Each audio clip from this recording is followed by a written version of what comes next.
Hello বন্ধুরা, তোমরা সবাই কেমন আছো? আশা করি তোমরা সবাই খুব ভালো আছো। আমিও খুব ভালো আছি। তো চলে এলাম আজকে একটা নতুন ব্লগ নিয়ে।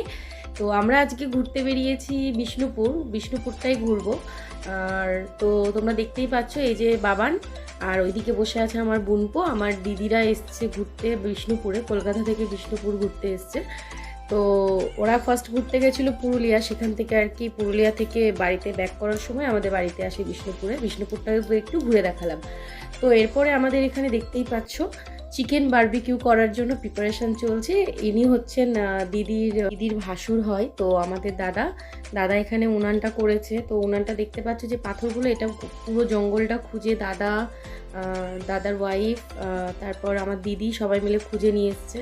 তো পাথর পাওয়াটা খুব চাপের ছিল, যেহেতু পুরোটাই জঙ্গল ছিল, অনেক খুঁজে খুঁজে আনতে হয়েছে। আর এখানে দিদি এগিয়ে চললো কাঠ খুঁজতে। ওর ভিডিও করা হচ্ছিল, তাই বলে একদম কিন্তু ভিডিও করবি না, তো আমি একটা ভিডিও করেই নিয়েছি। তো এই যে কাঠ জোগাড় করা হচ্ছে, খুঁজে বেড়াচ্ছে কোথায় কি কোনটা নেবে। ছোট ছোট শুকনো শুকনো ওখানে ডালপালা ছিল গাছ, সেগুলোকে তুলে আর কি যে নিচ্ছে। তো আমি এখানে ওকে আমি এখানে একটু ওকে রাগিয়ে দিচ্ছিলাম যে ধর ধর ধর কাঠ কুড়াতে এসছে। তো এই যে এখানে আমি আবার একটুখানি ছোট ছোট ডাল, যেহেতু উনানের মুখটা দেখতেই পাচ্ছ ছোট, তো ওই জন্য এত বড় বড় কাঠ ওখানে দেওয়া যাবে না ডালগুলো। তো এখানে একটু ভেঙে ভেঙে ছোট করে সাইজ করে নিচ্ছিলাম, তাহলে খুব সুবিধা হবে। তো শুধু আমাদের এই কটা না, আমাদের পরে আরও অনেক কাঠ আনা হয়েছে। তো এখানে একজন এই যে পুচকেটা, ও আবার দিতে এসছে আমাদের কিছু কাঠ, বলছে তোমাদের তো আজকে কাঠ লাগবে, তোমরা এটা রাখো। তো আমাদের দিতে এসেছিল একটা ছোট্ট ভাই। তো এই যে আমাদের দেখতে পাচ্ছ উনানটা মোটামুটি রেডি। আর এই যে আমাদের চিকেন ম্যারিনেট করে রাখা ছিল, চিকেন বারবিকিউর ম্যারিনেট করে রাখা চিকেন। তো এই যে উনানটা, এই যেটা আমার একটা দেওর হয়, এখানে আমার দেওর, আমার হাজবেন্ড, আমার দিদির যা, ভাসুর, সবাই মিলে, আমার জামাইবাবু, বাবান, দিদির ছেলে, সবাই মিলে খুব মজা করলাম। তো এই যে দিদির আবার হাতে একটু ছ্যাঁকা লেগে গেছে।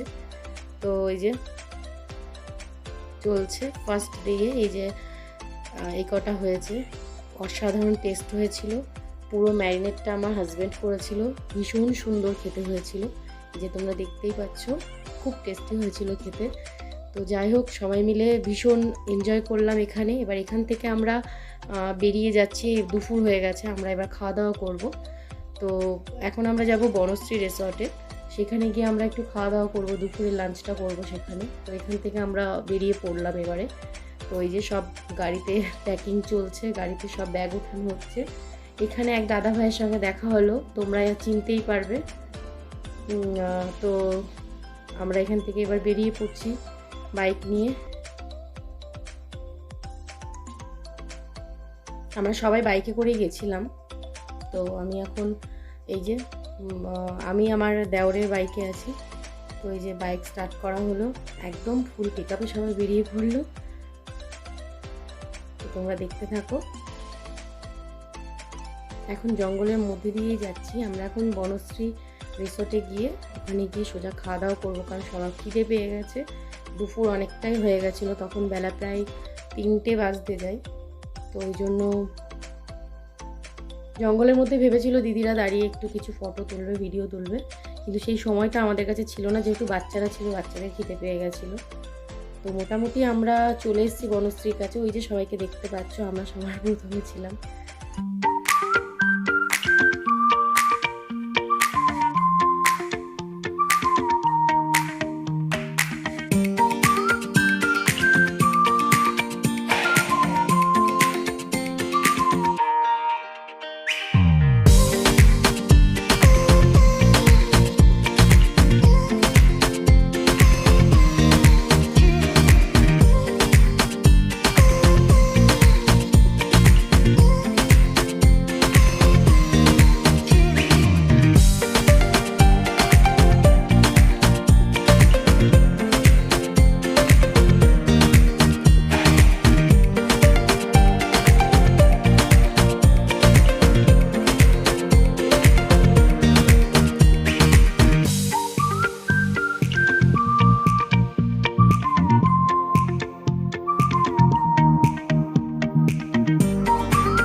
চলে এলাম আমরা বনশ্রী রিসর্টে। এখানে আমরা এখন খাওয়া দাওয়া করবো। অনেকটাই চাপের হয়ে গেছিলো সেদিন খাবার পাওয়াটা, তবু যাই হোক পেয়েছি। অনেকটাই ওয়েট করতে হয়েছিল, ওয়েট করার পর খাবার পেয়েছি। মোটামুটি সবাই ভাতই খেয়েছে। ভাতটা এখানে সবাই খুব পছন্দ করেছে, কারণ বাঙালি মানেই বুঝতেই পারছো আমাদের ভাত না হলে একদমই চলবে না। তো এখানে সবাই যে খাওয়া দাওয়া করছে, আমার দেওর, আমার হাজবেন্ড, এখানে সব দেওর হয় আর আমার হাজবেন্ড আছে। আর এদিকে এই যে আমার দিদি, দিদির ছেলে, যা, ভাসুর, জামাইবাবু, আমার বাবান, সবাই এখানে রয়েছে মোটামুটি। তোমাদের এই যে সবাইকে দেখিয়ে দিই আর একবার। তো আমরা এবার এখান থেকে বেরিয়ে পড়ব। মোটামুটি খাওয়া দাওয়া সবার কমপ্লিট। তো এখানে দেখতে পাচ্ছ আমার জামাইবাবু দুজনকে একদম সামলাতে পারছে না, কারণ বাবান আর আমার দিদির ছেলে দুজনেই ভীষণ দুষ্ট, ভীষণ বিচ্ছু। তো যাই হোক ওদেরকে সামলাতে একদমই পারছিল না। তো আমরা ওখান থেকে বেরিয়ে পড়ে একটু রাস্তায় দাঁড়িয়ে পড়েছিলাম, কারণ আমরা অনেকটা এগিয়ে এসেছিলাম। তো তারপর আমরা বাড়ি ফেরার পথে বিষ্ণুপুর মিউজিক ফেস্টিভ্যালে আমরা তখন ওখানে একটু গেলাম। পোড়ামাটির হাট, যেখানে বিষ্ণুপুর মিউজিক ফেস্টিভ্যাল হচ্ছিল। তো সেখানে আমরা গেলাম, তোমাদেরকে দেখাচ্ছি, তোমাদের খুব ভালো লাগবে। আমার তো খুব ভালো লেগেছে, আমি আগেও একবার দেখেছি, তো আর এই একবার আমার এটা নিয়ে সেকেন্ড টাইম যাওয়া হচ্ছে। আমার খুব পছন্দ, খুব ভালো লেগেছে আমার।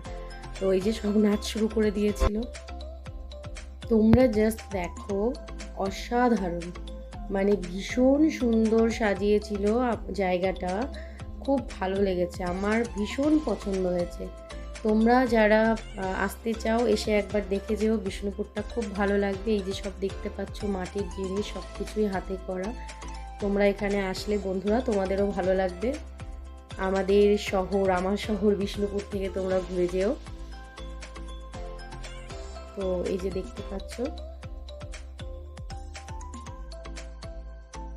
তো ব্যাস এই যে এতটুকুই, আর ব্লগটা বেশিক্ষণ নেব না। তো তোমাদেরকে সবটা দেখালাম ঘুরিয়ে, মোটামুটি যতটুকু পেরেছি। তোমাদের কেমন লাগলো তোমরা একটু জানিও, প্লিজ কমেন্ট বক্সে জানিও। ভিডিওটি ভালো লেগে থাকলে একটা লাইক করে দিও।